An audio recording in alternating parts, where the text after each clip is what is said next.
Elimika na Mahasin TV, pata kujua wema wa Uislamu.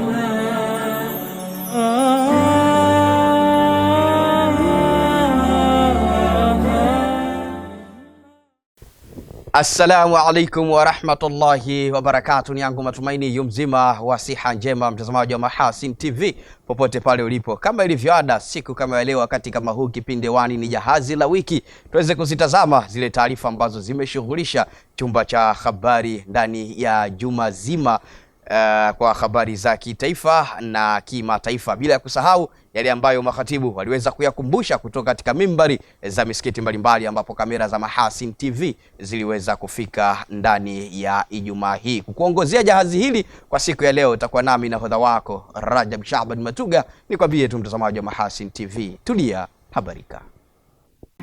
Alhamdulillah, limetuchomozea vyema. Mihangaiko na misukosuko ya hapa na pale, tukiambaambaa pande na kona zote za dunia, lengo likiwa ni moja tu: kukukusanyia na kukuhabarisha yote yaliyojiri kitaifa na kimataifa. Hili ni jahazi la wiki. Tulia, habarika.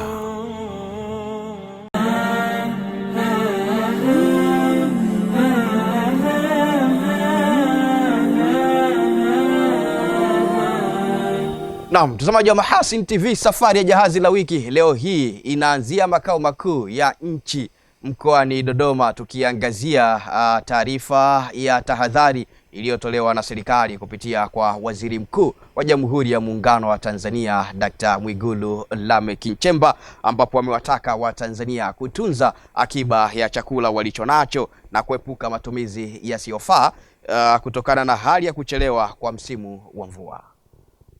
Waziri Mkuu Dr. Mwigulu ametoa wito huo wakati akizungumza na wakuu wa mikoa ya Dodoma na Singida pamoja na wakuu wa wilaya ofisini kwake Mlimwa jijini Dodoma. Kulingana na tathmini ya hali ya mvua kutoka Mamlaka ya Hali ya Hewa Tanzania TMA, inaonesha hali ya kuchelewa kwa mvua katika maeneo ya mikoa ya Dodoma, Katavi, Kigoma, Singida, Tabora na Iringa. Mikoa mingine ni Mbeya, Mtwara, Njombe, Songwe, Rukwa, Ruvuma pamoja na kusini mwa mkoa wa Morogoro.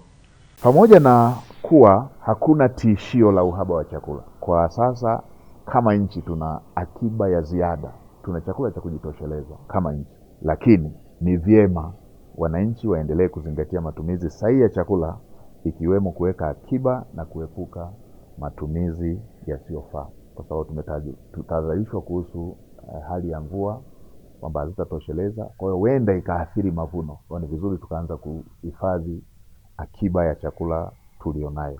Na kwa upande wa wafugaji, wanashauriwa kuweka mipango mizuri ya matumizi na uhifadhi wa maji na chakula cha mifugo, yasijitokeze yale ambayo tumewahi kuyashuhudia ya upotevu mkubwa wa mifugo kutokana na uhaba wa chakula pamoja na maji. Aidha, Waziri Mkuu amewasisitiza wakuu wa mikoa na wakuu wa wilaya kuhakikisha maafisa ugani wanawatembelea wakulima na kutoa ushauri ikiwemo matumizi sahihi ya mbegu kulingana na hali ya hewa. Badala ya kukaa maofisini, tumekuwa na shida hii ya kila mtu kuwa anakaa ofisini. Sasa ofisi za baadhi yetu inatakiwa iwe kule kazi yao na majukumu yao wanapotaka wawe, wawasimamie, wawaelekeze, wawaelimishe wakulima, wawaelimishe wafugaji, ili madhara ya tahadhari hii tuliopewa yasiwe makubwa kwa wananchi wetu. Katika hatua nyingine, Waziri Mkuu Dr. Mwigulu Nchemba amewataka viongozi wa Mamlaka ya Bandari Tanzania TPA, Mamlaka ya Mapato Tanzania TRA na Kampuni ya Mbolea Tanzania TFC kuhakikisha shehena za pembejeo zinahudumiwa kwa wakati ili usambazaji ufanyike kwa haraka. Wahakikishe kama kuna shehena zozote ambazo pengine ziko bandarini, pengine ziko kwenye meli, pengine zinakamilisha utaratibu wa kutolewa, zitolewe kwa udharura, zitolewe haraka ili wakulima wetu waweze kuwahi msimu, pasiwepo na ucheleweshaji wa mbegu ama mbolea ama viuatilifu katika wakati huu ambapo wakulima wanataka waende sambamba na msimu unapoanza, na hasa katika baadhi ya maeneo ambako tayari tunaona kuna baadhi ya viashiria kwamba msimu umechelewa ukilinganisha na miaka mingine. Naam, mtazamaji wa Mahasin TV, tukiachana na taarifa hiyo kutoka makao makuu ya nchi mkoani Dodoma, tunaelekea jijini Dar es Salaam tukiangazia taarifa yake Bi Aisha Mpatila ambako inaeleza Bi Amina Juma, mkazi wa Chanika jijini Dar es Salaam, amewaomba wahisani, wadau na wa Tanzania kwa ujumla kumshika mkono kumsaidia gharama za matibabu ya maradhi yanayomsumbua, hatua inayomlazimu kulala ndani kwa miaka kadhaa sasa. Mmoja mapafu, mwingine upumuaji. Nami nina shida ya moyo na pumu, vidonda vya tumbo. Vidole vyangu nimekutwa na saratani stage ya kwanza. Vilianza kama fungus, mara kwa mara vinatia usaha na damu. Huyu ni Bi Amina Juma, mama wa watoto wawili, mjane na mkazi wa Chanika jijini Dar es Salaam, akiwa na maumivu makali. Ameeleza maradhi na madhila anayopitia kwa kipindi kirefu. Nasumbuliwa matatizo ya pumu toka 2009. Siwezi kutembea kwa mwendo mrefu. Naanguka mara kwa mara, napoteza fahamu. Hiyo hali inatokea mara kwa mara. Nililazwa Muhimbili takriban miezi 9. Kabla sijifungua mtoto wangu wa kwanza. Nimehangaika na matibabu, nilikuwa natibiwa Mwananyamala mpaka wamenihamishia Muhimbili. Kwa sasa natibiwa Jakaya. Ndio naendelea matibabu na dawa kila mwezi. Nakuwa naendelea pale na matibabu. Pamoja na mambo mengine, ombi lake kwa serikali, wahisani na Watanzania kwa ujumla kumsaidia japo hata apate bima ya afya itakayomrahisishia matibabu yake. Bima kwa sababu nilishaifuatilia lakini bado kulipia. Kwa naomba nisaidie bima ambayo hiyo niliyoifuatilia ilikuwa 792. Yaani hiyo kidogo inasaidia, japo vingine utaongezea. Niliogopa kufuatilia bei kubwa zaidi toka nianze kupata matatizo haya. Nikutana na watu mbalimbali, kwa wengine wanaweza wakakaa kashangaa ukakuletea dawa, kashangaa hivi, ni watu mbalimbali. Naomba wanisaidie chakula, mahali pa kuishi. Nimepanga nalipa 30,000 na umeme 5,035. Ndio kila mwezi. Unaweza kumshika mkono Bi Amina Juma kwa kutumia mchango wako kupitia nambari 0743 972 253 kwa jina la Amina Juma. Naam, mtazamaji, kama ambavyo anasema, kutoa ni moyo na wala si utajiri. Tuweze kumsaidia Bi Amina ili aweze kupata gharama za matibabu na kuondokana na maradhi yanayomsumbua insha Allah.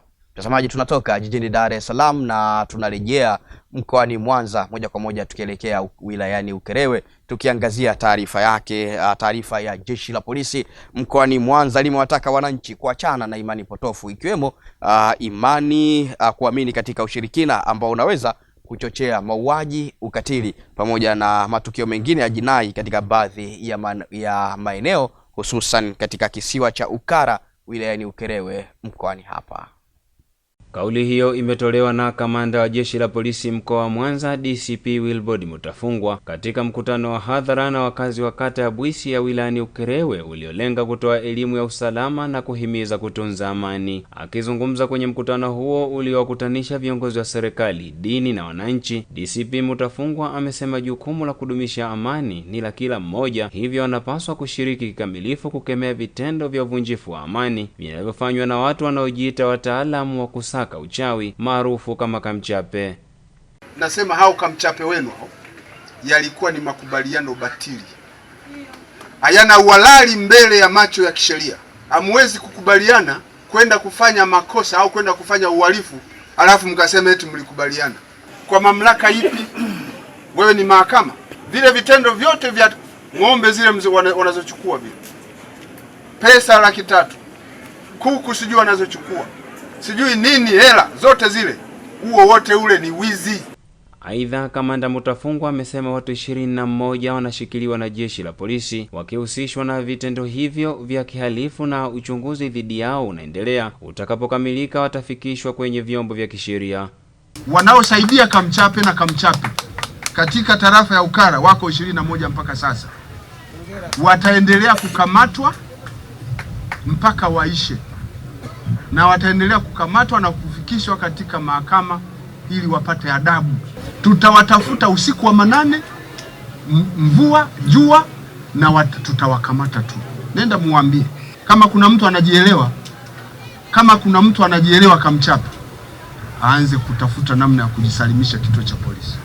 Kwa upande wao, baadhi ya wananchi wa kisiwa cha Ukara wamesema elimu iliyotolewa na jeshi la polisi imeondolea hofu walioishi nayo kwa zaidi ya miezi mitatu kutokana na kulengwa na kundi la kamchape kwa madai ya kuwatoa uchawi. Sikuweza kukubaliana na kamchape kwa sababu nilijua kabisa kwamba kamchape ni mtu anayetapeli, na kamchape huyu amekuja kwa siasa ya watu kuwatapeli, na hivyo mimi nikiwa kiongozi wa dini nilisimama nikasema kwamba siwezi kukubaliana na mambo ya kamchape. Kwa maelekezo ya kamanda wetu wa jeshi la polisi mkoa wa Mwanza, ameeleza kwamba shughuli zote ambazo waganga hao wamekuwa wakifanya zilikuwa ni uvunjifu wa sheria za nchi yetu ya Jamhuri ya Muungano wa Tanzania.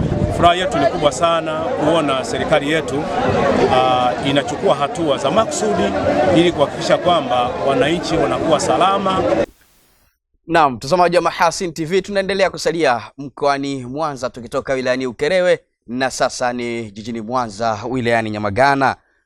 Kamati ya Dawa Afrika Mashariki imeendelea kuandaa makongamano ya kitaifa katika nchi zote za Afrika Mashariki kwa lengo la kutoa elimu, kuhakikisha jamii inakabiliana vikali ama inakabiliana vilivyo na mmomonyoko wa maadili ili kubaki na jamii iliyo salama. Zuberi Mgaya amefanya mazungumzo na msemaji wa kamati hiyo. Hayo yameelezwa na msemaji mkuu wa kamati ya Dawa Afrika Mashariki, Sheikh Nuh Mustafa, wakati akielezea maandalizi ya kongamano la kidawa linalotarajiwa kufanyika nchini Uganda baada ya kukamilika kongamano la kitaifa la kidawa lililofanyika Nakuru nchini Kenya. Tunataraji kufanya kongamano katika nchi ya Uganda vile la kitaifa kuanzia tarehe 26, 27 hadi 28, ambalo na lenyewe itakuwa ni kongamano la kitaifa takaloweza kuwahudhurisha Waislamu wa nchi hiyo pamoja na viongozi na mashehe wetu wa nchi hizi za Afrika Mashariki.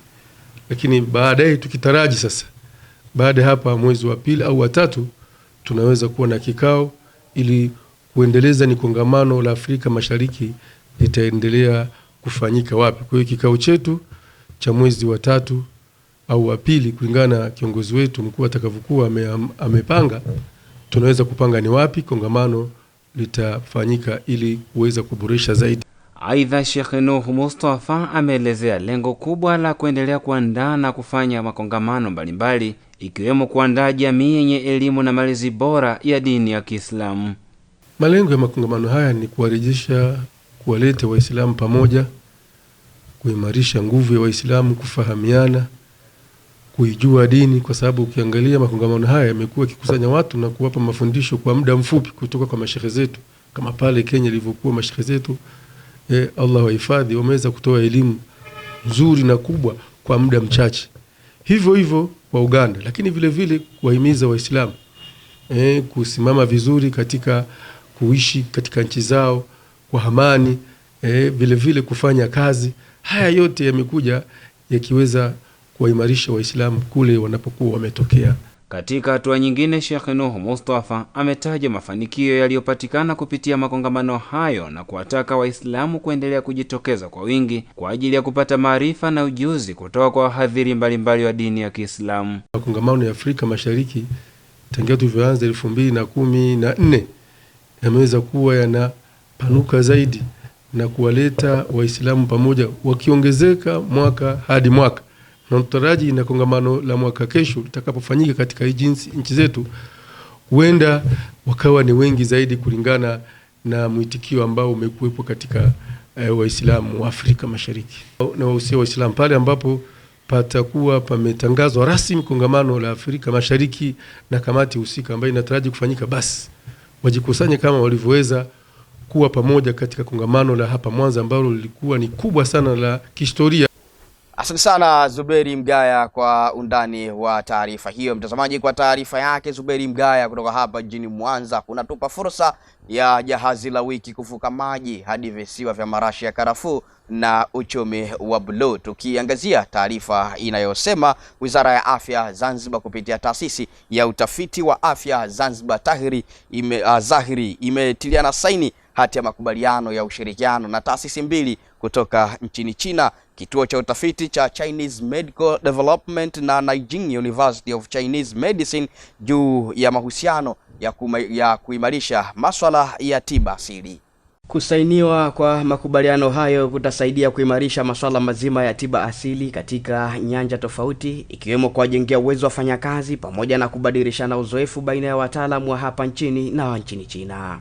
Kusaini kwa MOU hii kuna maanisha dhamira kubwa sana ya wizara kupitia taasisi ya utafiti wa afya Zahiri kuhakikisha tunatatua matatizo yetu ya msingi. Na katika miezi ya karibuni kwa upande wa tafiti at least tunaona matumaini. Na swala la anemia ameliweka vizuri na hao wenyewe wamekuwa mashuhuda to what extent yeye kama mama ameweza kuliaddress na kuliingiza katika makubaliano haya. Mkurugenzi mkuu wa Wizara ya Afya Zanzibar Dr. Amur Suleiman Mohamed ameeleza mambo makuu mawili yaliyojikita katika hati hiyo ya makubaliano. Jambo la kwanza ni kufanya tafiti mbalimbali zinazohusiana na mimea yenye asili ya bahari ili kuweza kupata dawa mbalimbali ambazo zitasaidia katika matibabu ya magonjwa mbalimbali hapa Zanzibar. Lakini jambo la pili, tunafahamu kwamba Zanzibar bado tuna changamoto kubwa ya vifo vya mama na mtoto. Kwa hiyo wenzetu hawa tutashirikiana katika kufanya tafiti mbalimbali zenye lengo la kupunguza vifo vya mama na mtoto hapa Zanzibar, lakini pia kuweza kupunguza matatizo ya upungufu wa damu kwa kina mama na watoto na upungufu wa matatizo ya lishe kwa watoto wanaoishi katika jamii zetu hapa Zanzibar. Akitaja lengo la mashirikiano hayo, mkurugenzi mkuu wa taasisi ya utafiti wa afya Zahiri Dr. Mayasa Salum Adi amesema ni kupata dawa zenye msingi wa tiba asili za Zanzibar na kuziboresha kufikia kiwango cha kimataifa ili kuisaidia Zanzibar na nchi nyingine katika kutibu changamoto mbalimbali za kiafya. Na zaidi kutokana na vipaumbele vilivyonavyo katika Wizara ya Afya ya Zanzibar, tunakusudia kutengeneza bidhaa za dawa za asili ambazo zitaondoa kwa kiwango kikubwa sana changamoto inayomkabili mama na watoto katika kupambana kupunguza vifo vya mama na watoto ndani ya Zanzibar, especially vinavyotokana na magonjwa ya upungufu wa damu, anemia. Na mtazamaji, kwa taarifa hiyo kutoka visiwa vya marashi ya karafuu na uchumi wa buluu, ndio tamati ya habari za kitaifa ndani ya jahazi la wiki. Punde mara baada ya matangazo machache nitarejea tena hapa na kuweza kukufahamisha nini kinafuata ndani ya jahazi la wiki. Usiondoke.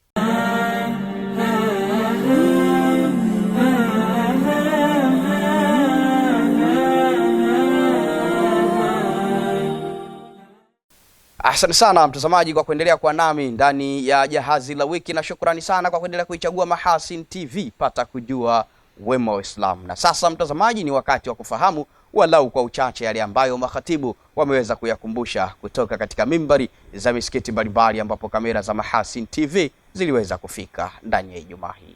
Haya maisha ya dunia ndiyo maisha ya kutengeneza akhera. Kama ambavyo tunavyodhani kuwa kuhangaika katika ujana ni moja ya sababu ya kukuandalia maisha utakapofika uzeeni, lakini uzeeni inaweza usifike. Tutumie umri tuliokuwa nao kuitafuta akhera. Allah subhanahu wa ta'ala anasema, yauma la yanfa'u malun wala banun, siku ambayo mali haitomfaa mtu chochote wala watoto aliokuwa nao, illa man ata Allah biqalbin salim, isipokuwa yule aliyemwijia Allah subhanahu wa ta'ala na moyo uliokuwa salama. Allah anatueleza siku hii ambao tunahangaika katika dunia kwa ajili ya kuhangaikia mali, lakini mali hiyo haitomfaa, na yeye mwenyewe atasema na kushuhudia kuwa mali haikumfaa chochote. Ma aghna anni maliya, mali yangu haijanifaa chochote. Na hapo ni pale ambapo atakapokuwa tayari anapewa kitabu chake kwa mkono wa kushoto, anaenda kukutana na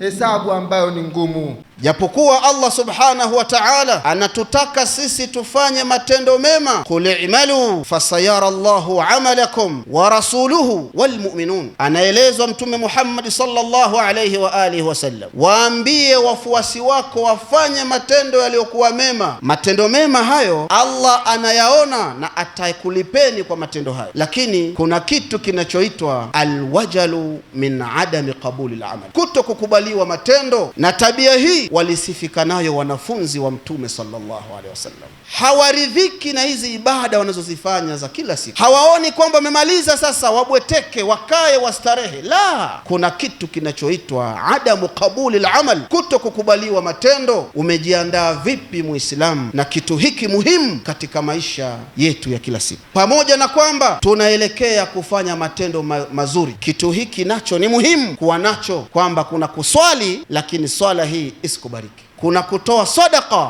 lakini isikubariki. Ndugu zangu Waislamu, Allah subhanahu wa ta'ala anasema katika suratul Rahman, was-samaa rafa'aha, na mbingu Allah subhanahu wa ta'ala amezinyanyua juu, kila mmoja anaziona. Katika suratul Ra'd Allah subhanahu wa ta'ala akatuambia, Allahu alladhi rafa'a as-samawati bighairi amadin tarawnaha, yeye Allah subhanahu wa ta'ala ndiye ambaye aliyezinyanyua mbingu juu tena pasina nguzo. Wa wadha'a al-mizan, kisha Allah subhanahu wa ta'ala akaweka juu ya ardhi hii mizani ya uadilifu na haki, alla tatghaw fil mizan, ili waja wasije wakavuka mipaka wakawa ni wenye kudhulumiana katika vipimo. Allah subhanahu wa ta'ala ameweka mizani juu ya ardhi hii ya haki na uadilifu, ili waja wasivuke mipaka wakawa wao ni wenye kudhulumiana na kufanyiana khiana katika kazi zao, katika mashamba na ardhi,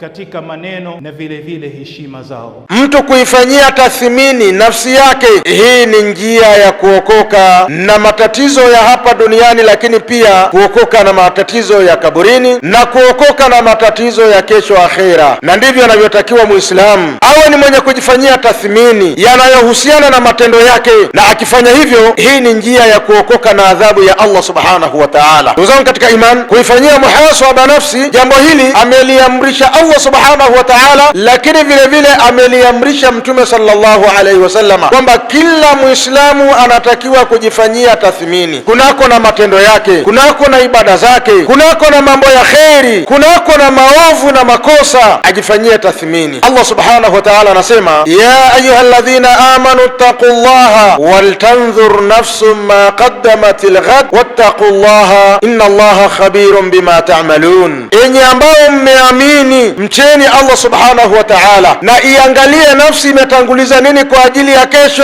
Kila Muislamu ajikague. Rajabu iko karibu mno, na Rajab ni katika miezi mitakatifu. Tuepuke dhulma ya kila aina. Katika dhulma, miongoni mwa dhulma ni kutokumtii Allah. Hiyo ni dhulma kubwa. Ametuumba ili tumtii, alafu tukawa hatukumtii. Tumeacha kumtii katika siku nyingine, basi hata mwezi mtakatifu mtakatifu. Kingine ndugu zangu, tusifanye mambo ambayo hatukuamrishwa halafu tukayanasibisha na ibada. Kama hukuamrishwa kitu na Mtume sallallahu alaihi wa sallam, usikifanye ukasema ni ibada hicho. Ukikifanya tena ndani ya mwezi mtakatifu, hilo ni kosa kubwa sana. Kingine, tusiufanye mwezi wa Rajab una ibada maalum zilizowekwa. Hakuna ibada maalum za mwezi wa Rajab. Hakuna hadithi sahihi inayothibitisha ibada hii ni maalum ya mwezi wa Rajab, hakuna. Kingine ndugu zangu ni kwamba tujitahidi sana, kwa kuwa ni mwezi mtakatifu, zile ibada tulizokuwa tunatakiwa kuzifanya, manake mwezi mtakatifu iwe ni chachu ya kuzifanya sana. Ndio jambo zuri. Kama ilikuwa kuna vitu tumeamrishwa siku nyingine wavivua vipi, basi mwezi mtakatifu pia. Ukosefu wa elimu ya kisharia ndio uliopelekea unawakuta watu leo wanaweza kuwaona wanawazuoni wao ni watu wa kawaida. Anajihisi mtu na kutojua kwake dini yuko sawa na mtu anayejua dini. Mwanawazuoni anaonekana ni mtu wa kawaida mbele ya kijana, ya mja ambaye hajui lolote kwenye dini yake. Muda mwingine hata ilmu istinja, ya elimu ya kuchamba hajui, anamuona mwanawazuoni ni mtu wa kawaida. Ndugu zangu, ninyi mmeshuhudilia mashehe walingania dini wa Kiislamu wamesema kwa kiasi kikubwa wakilingania umuhimu wa amani, lakini nini kilichojiri baadaye? Hawa ndio machawa wanaoshiriki kuyapa nguvu haya maneno ni Waislamu, vijana wa Kiislamu. Shida kubwa ni nini? Qillatu ilmu sharia, uchache wa elimu ya sharia, elimu ambayo inamjulisha mja man huwa Allahu. Anapotamka nguzo 5 za Uislamu akasema ashhadu an la ilaha illa Allah, amjue kweli Allah ni nani. Mtume alayhi salatu wassalam alipohamia katika mji wa Madina, miongoni mwa mambo mabaya yaliyokuwa yanafanyika katika mji wa Madina ni kupunja katika mizani. Allah azza wa jalla akawatumia mtume huyo akawakanya pamoja na kuwakemea. Ni watu waliopelekewa mtume wa Allah azza wa jalla Shuaib. Watu wake walikuwa ni hodari sana kwenye kupunja na kupunguza katika mizani. Akawapa mawaidha, wa ya qaumi awfu almikyala walmizana bilqist wala tabkhasu an-nasa ashya'ahum wala ta'thaw fil ardi mufsidin baqiyatullah khairul lakum in kuntum mu'minin wama ana alaykum bihafidh. Nabiullah Shuaib aliwaambia watu wake, enyi watu wangu, mnapopima basi hakikisheni mnakamilisha vipimo kwa uadilifu, wala msiwapunje watu katika vitu vyao, wala ta'thaw fil ardi mufsidin, wala msieneze ufisadi na uharibifu juu ya mgongo wa ardhi. Baqiyatullah khairul lakum in kuntum mu'minin, kile mlichobakishiwa na Allah ni bora kwenu kama ni waumini nyinyi. Hakuna haja ya kuiba, pimeni vipimo vya halali vilivyokamilika na Allah atawabariki kwenye biashara zenu. Sunna ya ndoa, tilka sunnatul adhima, hiyo ni sunna na ni mwenendo mtukufu mno. An-nikahu fil islami ibada, ndoa kwenye Uislamu ni ibada na sio ada. Ndoa sio desturi, kwamba unajua katika mila zetu kijana wa kiume kuoa sio muhimu, anaweza tu kwenda kumtorosha binti wa watu akakaa naye wiki 2-3 kwamba tayari ndio jambo limeshakuwa ndoa. Hasha wakalla, huo Uislamu hautambui kama kuna ndoa. Ni uhuni kama uhuni mwingine, ni dhambi kama dhambi nyingine. Na dini hii ya Uislamu, tamaduni zake, desturi yake, kanuni yake haibadiliki, wala ntajida li sunnati llahi tabdila. Huwezi ukakuta utaratibu wa Allah alioweka una mabadiliko. Toka kipindi cha mitume mpaka dunia itaisha, utaratibu wa sunnatun nikahi ndo huo mmoja, na yeyote atakayekengeuka itakuwa tena sio ndoa kwa mujibu wa vigezo vya dini. Leo hii mazungumzo mengi yameondoka mdomoni, yamekuja kwenye vidole. Utaona daima watu wamekaa mahala 2-3, lakini kila mmoja yuko na simu yake anaferuzi. Wamehama dhikri ya kumtaja Allah, wamebaki na simu zao, wanaongea na vidole vyao. Allah anatuambia, waman a'rada an dhikri, yoyote atakayeacha utajo wangu, fa inna lahu ma'ishatan dhanka, yeye atakuwa katika maisha ya dhiki. Wa nahshuruhu yawma alqiyamati a'ma, na siku ya kiyama tunamfufua akiwa ni kipofu. Qala rabbi limahshartani a'ma, atasema Mola wangu, mbona leo anifufua mimi ni kipofu? Wa qad kuntu basira, na nilikuwa nikiona. Qala kadhalika atatka ayatuna fanasitaha, tulikuletea aya zetu Qur'ani ukaisahau. Wa kadhalika liyawma tunsa, hivi leo wewe unasahaulika kama ulioisahau Qur'an. Ni wangapi leo anashika simu yake zaidi mara 50 kwa siku? Ataingia kwenye Facebook, ataingia kwenye Twitter, ataingia kwenye YouTube, hata zaidi ya mara 50 kwa siku, lakini Qur'ani hajasoma hata aya moja. A'rada an dhikrillah, amekuwa mbali na utajo wa Allah subhanahu wa ta'ala. Naam, mtazamaji, hayo ni kwa walau kwa uchache yale ambayo makhatibu wameweza kuyakumbusha kutoka katika mimbari za misikiti mbalimbali ambapo kamera za Mahasin TV ziliweza kufika ndani ya Ijumaa hii. Lakini kwa hayo na mengine mengi, endelea kuitazama Mahasin TV, hususan kipindi cha khutba za Ijumaa. Mahasin TV channel namba 455 katika kingamuzi cha Azam.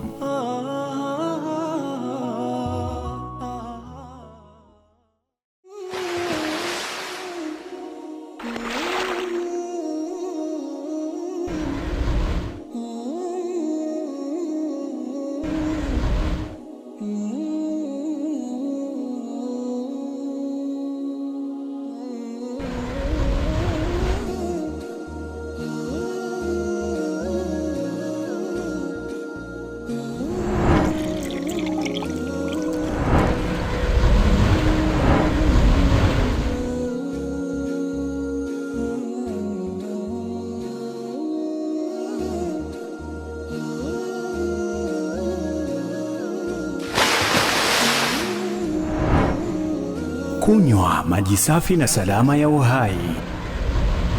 Bidhaa bora ya Bakhresa.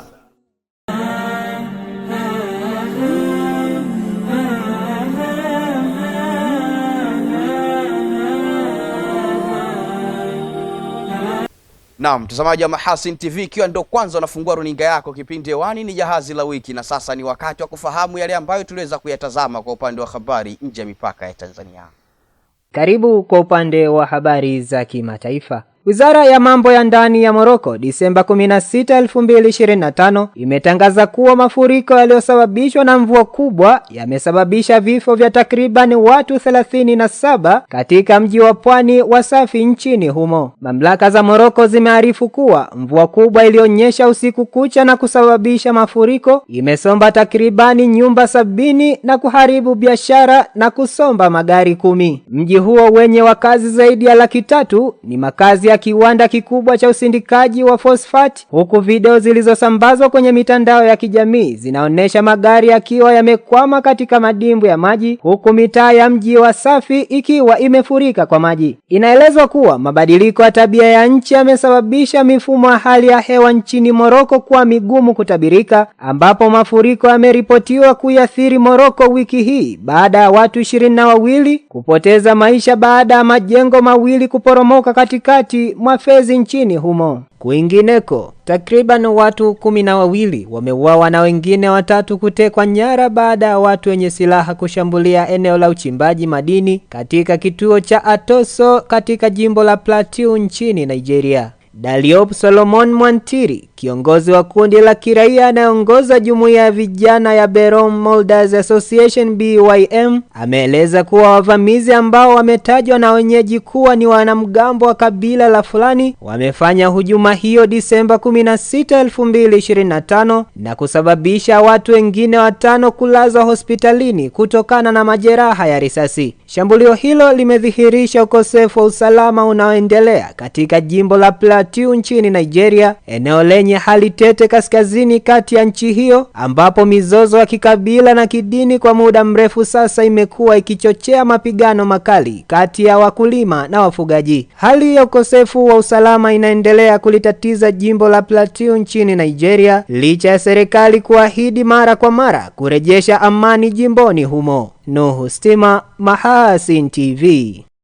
Naam, mtazamaji, kwa habari hizo za kimataifa ndio tamati ya Jahazi la Wiki. Kwa habari za kitaifa na kimataifa, usikose kutazama Kapu la Habari kila siku ya Jumatatu hadi Alhamisi saa 3 kamili usiku na kwa siku ya Ijumaa saa 4 kamili za usiku. Kwa niaba ya wale wote tulioshirikiana pamoja kukamilisha Jahazi la Wiki, mimi ni Rajab Shaban Matuga, nikutakie utazamaji mzuri wa vipindi mbalimbali vinavyofuata kutoka hapa Mahasin TV. Pata kujua wema wa Uislamu. Wabillahi tawfiq.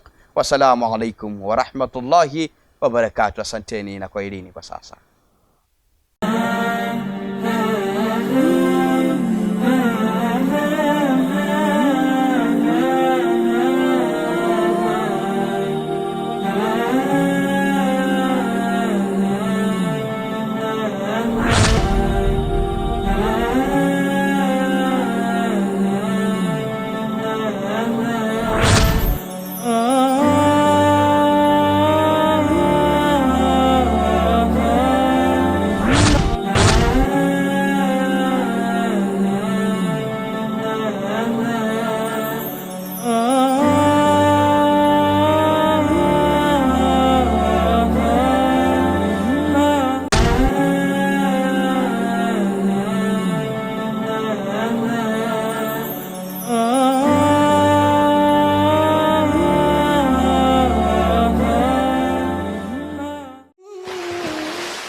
Kunywa maji safi na salama ya uhai. Bidhaa bora ya Bakhresa.